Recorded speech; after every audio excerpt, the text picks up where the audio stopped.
नमस्कार। मेरा नाम राजेश कुमार गुसाई है और बाय प्रोफेशन में 15 साल से स्टॉक मार्केट के साथ लिंक हूँ। ये मेरा आज पहला वीडियो है और इस वीडियो के थ्रू मैं आपको बताना चाहता हूँ कि स्टॉक मार्केट से आप पैसा कैसे कमा सकते हैं। और आई एम दैट श्योर कि अगर आप इस वीडियो को पूरा सुनते हैं तो आपका जो बेसिक अंडरस्टैंडिंग है वो क्लियर हो जाएगी। तो ज़्यादा टाइम नहीं लेते हुए अब वीडियो को स्टार्ट करते हैं। तो वीडियो स्टार्ट करने से पहले रिक्वेस्ट है भी आप इसको लाइक कर दीजिए और चैनल को सब्सक्राइब कर लीजिए। तो ठीक है, हम स्टार्ट करते हैं।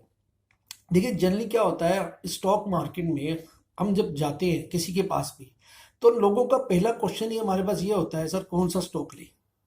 आप भी ये प्रॉब्लम फेस करते होंगे, चाहे आप किसी भी ब्याह शादी कहीं भी जाएं, किसी के पास भी जाएं तो सबसे पहले कहेंगे सर टिप क्या है। अब इस क्वेश्चन का जवाब टिप क्या है हर एक के पास अलग अलग है। कोई अपने हिसाब से बताता है जिसको थोड़ी बहुत स्टॉक की नॉलेज होती है, कोई उसमें पर्सनल बायसनेस हो जाती है, जहां उसके पास वो स्टॉक होता है तो वो कहता है सर ये ले लीजिए। तो इससे क्या होता है भी आम पब्लिक जो है कोई भी रिसर्च नहीं करती। जब आप रिसर्च नहीं करते उस चीज के बारे में तो डेफिनेटली आपको प्रॉब्लम आएगी आएगी। बिकॉज क्यों? क्योंकि अगर आप ये चीज सोचिए भी आप कुछ भी बाय करने जाते हो, चाहे वो टीवी है, फ्रिज है, कुछ भी, तो आप डेफिनेटली पहले उसके बारे में फाइंड आउट करते हो ना क्या लेना चाहिए क्या नहीं लेना चाहिए। लेकिन स्टॉक मार्केट के केस में आप किसी के कहने पे ही शेयर्स बाय कर लेते हो। आप ये नहीं देखते उसकी प्रॉफिटेबिलिटी है या नहीं है, उसका कोई ऑपरेशनल प्रॉफिट है, उसकी कोई पीई है, ईपीएस क्या है, समथिंग कुछ नहीं हम देखते। हम सिंपली ये ले लेते हैं। बट इन रियलिटी आज मैं जो आपको बताने जा रहा हूं, अगर आप इस चीज को ध्यान से देखेंगे तो आपको पता चल जाएगा भी ये छोटी सी रिसर्च, छोटा सा पार्ट करने पे हम काफी कुछ सीख सकते हैं और हम लॉस से भी बच सकते हैं। तो करना क्या है सबसे पहले सिंपल है भी आप अपने घर में जाके एक कॉपी और एक पेन ले लीजिए। अब आप देखिए, आपने पिछले 25 सालों का आप अपना ट्रेंड देखिए, आप कर क्या रहे हैं भी, आप कौन से प्रोडक्ट्स बाय कर रहे हैं। फॉर एग्जांपल मैं स्टार्ट करता हूं बात को, तो जनरली क्या हम ऑटो सेक्टर से शुरू करते हैं। ऑटो सेक्टर में क्या हो रहा है, आपकी आज की डेट में 10 में से 6 कारें कम से कम भी मारुति की बिक रही है। आप मारुति का ट्रेंड देख लीजिए। अगर आपसे भी कोई पूछे भी आप किसी को रिकमेंडेशन देना चाहते हो तो आप क्या बोलोगे, सर मारुति की ये कार ले लीजिए। तो जनरली क्या है, उस सेगमेंट के जो 2-3 टॉप के जो सेगमेंट में स्टॉक्स हैं अब उस पर फोकस कीजिए। तो definitely Maruti is a best buy long term के लिए। अब इसके बाद बारी आती है सेकंड में।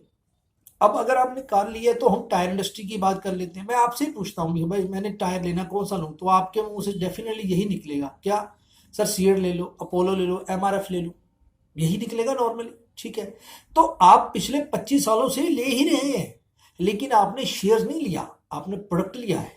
और जब आपने प्रोडक्ट लिया है तो आपने शेयर नहीं बाय किया, तो definitely you can buy it. Third number पे आप आ जाइए। इसके अलावा अब टू व्हीलर्स की बात करते हैं। जब हम टू व्हीलर की बात करते हैं तो आपके पास क्या आता है sir, Bajaj, hero, TVS. Definitely यही आप ले रहे हो। आप 2-4 सालों का आप देखो, हर 2-4 साल बाद चेंज भी कर लेते हो, तो फिर इन्हीं के सेगमेंट का प्रोडक्ट लेते हो। इसी प्रकार हम बैटरी की बात करते हैं तो बैटरी में क्या आता है, एक्साइड आती है, एमरॉन आती है, अमर राजा आती है, टाटा आती है। तो डेफिनेटली आप बाय कर रहे हो इन चीजों को। उसके बाद आप आ जाओ मेडिसिन में। ठीक है, आप घर में आप जाकर देखिए आपके पास क्या है, सिप्ला है, यूज कर रहे हो, सिप्ला की दवाई आप यूज कर रहे हो, सन फार्मा की आप यूज कर रहे हो, डॉक्टर रेड्डी की आप यूज कर रहे हो। तो इनके स्टॉक्स क्यों नहीं आप बाय कर सकते। तो कहने का मतलब ये है अभी आप अगर अपनी लिस्ट में आएंगे तो लिस्ट में ही आपको पता चल जाएगा कि भाई साहब मैं पिछले 25 सालों या 30 सालों से एज पर योर एज ये कंपनी के ये प्रोडक्ट्स में बाय कर रहा हूँ और रेगुलर बाय कर रहा हूँ। आपकी हैबिट चेंज नहीं हुई, आप रेगुलर बाय कर रहे हो उन चीजों को। अगर आप रेगुलर बाय कर रहे हो तो उनके स्टॉक्स भी आप बाय कर सकते हो। फॉर लॉन्ग टर्म आपको उसका फायदा मिलेगा ही मिलेगा, डेफिनेटली वो मिलेगा। आपको ये चीज सोचने की ज्यादा जरूरत नहीं है, ज्यादा सर्च करने की जरूरत नहीं है उस चीज के बारे में। आपको इसका फायदा मिलेगा ही मिलेगा। कई सेगमेंट्स में आप देखिए तो सही आपके साथ क्या हो रहा है। अब कंज्यूमर गुड्स में आ जाइए। अब कंज्यूमर गुड्स में देखो, आप घर में, आपके घर में क्या क्या आ रहा है, आईटीसी है, एचयूएल है, गोदरेज है। अब उसको देखो। अब फाइनेंस सेक्टर में देखो, अब बजाज फाइनेंस था, बजाज फाइनेंस कहां से स्टार्ट हुआ, क्यों? बजाज फाइनेंस में पूरे इंडिया में आप अगर देखो स्टार्टिंग जो फंडिंग होती थी कंज्यूमर गुड्स में, अब जब भी हम बाजार जाते तो हमें क्या कहा जाता था, भाई साहब अगर बजाज का कार्ड है, क्यों, टीवी लेना है तो बजाज का कार्ड ले लो, टीवी ले लिया, फ्रिज ले लिया, जितने भी कंज्यूमर इलेक्ट्रॉनिक्स आप उसके थ्रू ले लेते थे। तो पूरे हिंदुस्तान में कितनी फंडिंग होगी उस प्रोडक्ट की, क्यों? क्योंकि हम तो बताया ये जीरो पे है। तो डेफिनेटली बजाज फाइनेंस ने बढ़ना ही बढ़ना था। उसके बाद और कई कंपनी। अब स्टॉक्स में बैंकिंग की बात करते हैं। आप सबका पैसा चाहे 1 करोड़ 2 करोड़ 5, जितना भी, आप कहाँ पे पड़ा है, आपका बैंकों में पड़ा है ना आपका। बैंक में कहाँ पे है, एफडी में। अब बैंकिंग सेक्टर में अगर आप बात करें तो नॉर्मली क्या है, प्राइवेट सेक्टर के 3 प्लेयर्स की मैं बात करता हूँ। The number 1 is HDFC, ICI, axis. और अगर मैं गवर्नमेंट सेक्टर की बात करता हूँ तो SBI।